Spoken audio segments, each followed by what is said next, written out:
Hello knitting friends, Valerie here with another stitch tutorial. This one is for leg 6 of the Maryland Road Trip Mystery Shawl. And I have here my charts for the 3 sections of my leg 6. There are three sections. The first and second sections are very similar in that they feature this zigzag lace pattern that is inspired by the mountains of Western Maryland. They also have a divider here that is basically a yarn over, knit 2 together pattern, and that's worked on every row. And when we get to our second chart, you can see we still have the zigzags, but now our divider is wider. That's really the only difference there. So the bulk of the leg is worked on these 2 charts, and then at the very end, the last close to 40 rows, we get to this last chart, which is our shimmering waterfall. So I'm going to show you all of the different stitches that we need for this and some of the increases and things to look out for. And I have a swatch here ready to go. Before I jump into looking at the swatch, working with the swatch, I want to make a couple notes about the chart. First of all, on these first few rows of this chart, up through row 4, you've got some increasing going on that happens on row 4, or rows 1 through 4, that doesn't happen for the rest of the chart. 1 through 4 kind of gets you set up to go the rest of the way. So on your first row, you're increasing to make sure we have 32 stitches instead of 31 where you started. And then on row 3, we're doing some more increases. So we've got a yarn over and a yarn over. And then on 4, we've got a yarn over that's increasing with a knit 1. Okay. After that, you still have lots of yarn overs, but they're always with a decrease in tandem. Right. So you have an increase and a decrease working together. And so that means our stitch count will stay the same for the rest of the chart. So you just want to be careful as you're working through those first 4 rows that you're paying attention to where the increases and decreases go.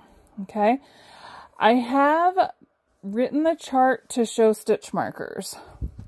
However, there wasn't a great place to put stitch markers in this chart because of all the yarn overs. And you may find it easier not to put stitch markers in. I have them in the written directions. They're shown here by the blue line on the chart. It's up to you. If you really rely on stitch markers to help you count, then that's fine. Go ahead and put them in. Just be very careful because you have stitch markers next to yarn overs here on half of your rows. Okay, so just be alert. All right, so as you can see from our zigzag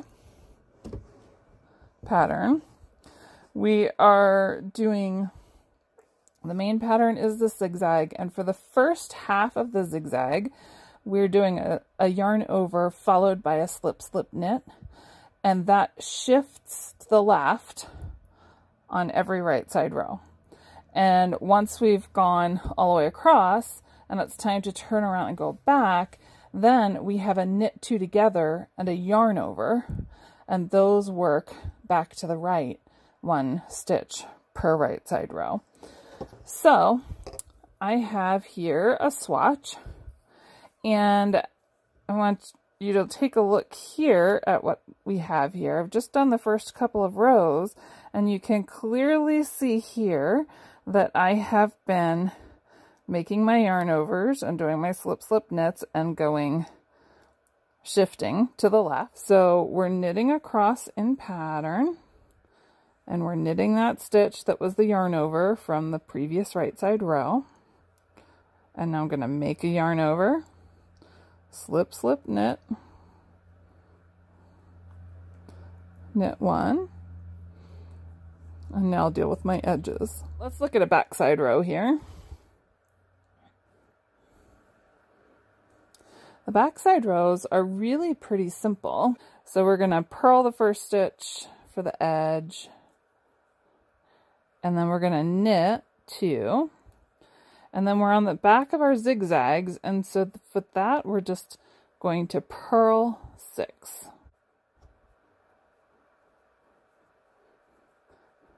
And then we're going to knit 2 to get into our dividers. And now we're back to where we're doing that yarn over, knit 2 together section, and we work that on both the right side and the wrong side. So on the wrong side, because I just knit my yarns in back, I need to bring it forward for the yarn over, right? So I bring the yarn to the front, and then as I knit the next stitch, the yarn also makes the yarn over. I will catch up with you when I'm ready to show you the next row with the knit 2 together yarn overs. Okay, I am back with you, and I am ready now to start. I've done my five holes going to the left, and now I'm ready to start moving back in the other direction on my zigzag.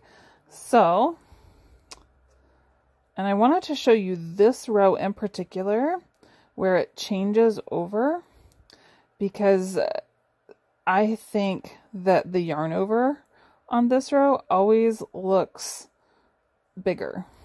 Okay, so I'm knitting 4, one more, and now instead of doing the yarn over first and then my decrease, I'm going to do it the opposite way. I'm going to do my knit 2 together decrease and my yarn over. Now, this is why this yarn over always looks a little funny. I'm going from a yarn over to purl stitches. So all the yarn overs I've done thus far, I've just brought the yarn to the front of the needle and then kept going, because as I was knitting the next stitch, that would create the yarn over. But if I'm purling the next stitch, there's no yarn over. So what I need to do is bring the yarn to the front and actually wrap it an extra time. So I actually have to make the yarn over that loop on the needle first, and then I can purl 2 stitches. Now I'm to that special lace where I'm yarning over and knitting 2 together, and here my yarn's already in the front from the purls, and I'm going to be knitting, so there's no need to do any extra wrapping. I will just knit those 2 together, and it creates that yarn over automatically. So here you can see, even though I brought the yarn front and wrapped it again, there's only 1 yarn over there. I'm going to knit my return row, and then I'm going to show you the special increase that we use to make the streams part wider. When you work this first chart, you're going to work all 42 rows one time, and then you're going to go back and you're going to repeat rows 23 to 42 2 more times. So in the end, when you're done, you'll have 4 mountain peaks in each column, okay? Because you have this one, and then this gets done the first time as part of the whole chart, and then 2 more times. All right, so that will give you 4 mountain peaks. As we move to the next chart, we are only going to work this chart once, so that's going to give us 2 more mountain peaks. So we'll have a total of 6 in each column. But the difference here is that we're going to do this special increase here that will allow us to make our streams bigger. Now keep in mind, what I'm doing is not exactly the pattern, because I'm doing that increase at a different spot in my zigzag for swatching and video purposes. Now I've come to the place, my river, my stream, and it's time to make my special increase. Our yarn is in front to make the first yarn over. I'm going to insert the tip of my needle into the next 2 stitches as if to knit 2 together. I'm going to put the yarn around the needle and pull it through, but I'm not dropping these 2 stitches off the left needle. They stay put, okay? Now I'm going to yarn over, so I'm bringing the yarn to the front to do another yarn over, and I'm going back into those same 2 stitches and bringing up another loop, and this time I am going to drop off the needle. So what you can see here is that I have the yarn over from the original thing. This was the first part of my knit 2 together. Here's the yarn over I did before I dropped those stitches off the needle, and then here's the loop from when I knit 2 together again back into those 2 stitches. So you can see that's kind of all clumped together. I'm going to show you what we do with that on the wrong side. And now I'm to my lace. So here's my clump where I did that increase on the previous row. So what I'm going to do is I'm going to bring the yarn forward for a yarn over, and I'm going to knit 2 together. Only 2 of those 3 stitches that I made during the special increase. Okay, so yarn over and knit 2 together, and now I'm going to yarn over and knit 2 together again, and then I can just keep on trucking with my pattern. Okay, so you can see that my zigzag pattern is continuing onward, right? So I've gone all the way to the left, and now I'm coming back right, and here my streams have expanded, and that will become a little more definitive as I go on for a few more rows. I'm not actually going to go on for a few more rows in this chart because I really want to show you the last chart, the shimmering waterfall. When it's time for the shimmering waterfall, after you've completed all the rows of the second chart, on this section, the very first row is another increase. Okay, and this is done because I really wanted it to flare out even more. So you'll see this is a knit 1, yarn over, knit 1, yarn over, all the way across until you get to the last stitch. On that very last stitch, I'm going to do a knit front and back in order to get the last increase that I need. Here I am at the last stitch. I've brought my yarn front to do the yarn over, and now I'm going to knit front, and then I'm going to insert that tip of the needle into the back of the needle, or back of the stitch, and knit into the back. So that increased all the way across my row.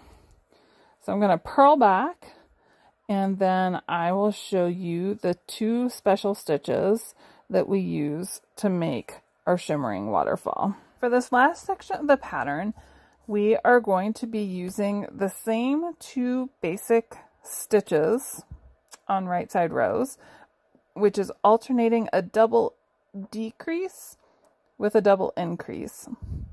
And then on the wrong side rows, we're just purling back to return. And on wrong side rows, if you want, you can add in some beads to give your waterfall some shimmer. And I have a little swatch here that I did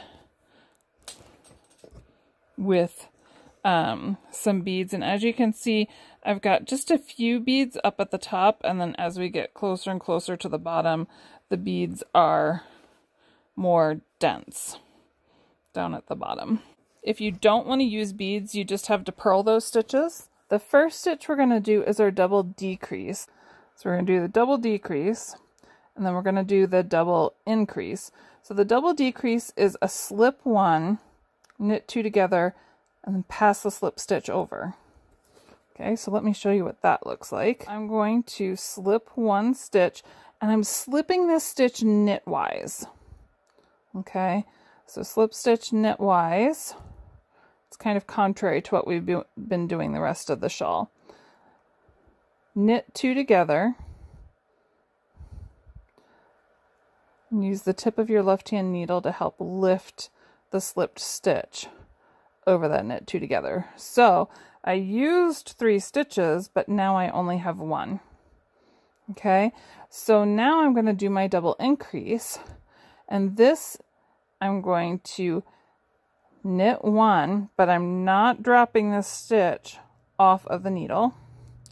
Then I'm going to bring the yarn forward to make a yarn over, and I'm going to knit into that same stitch again.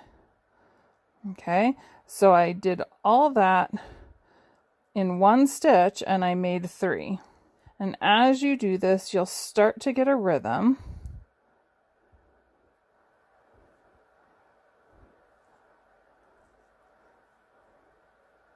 Oops. So what happens if you drop off before you should have?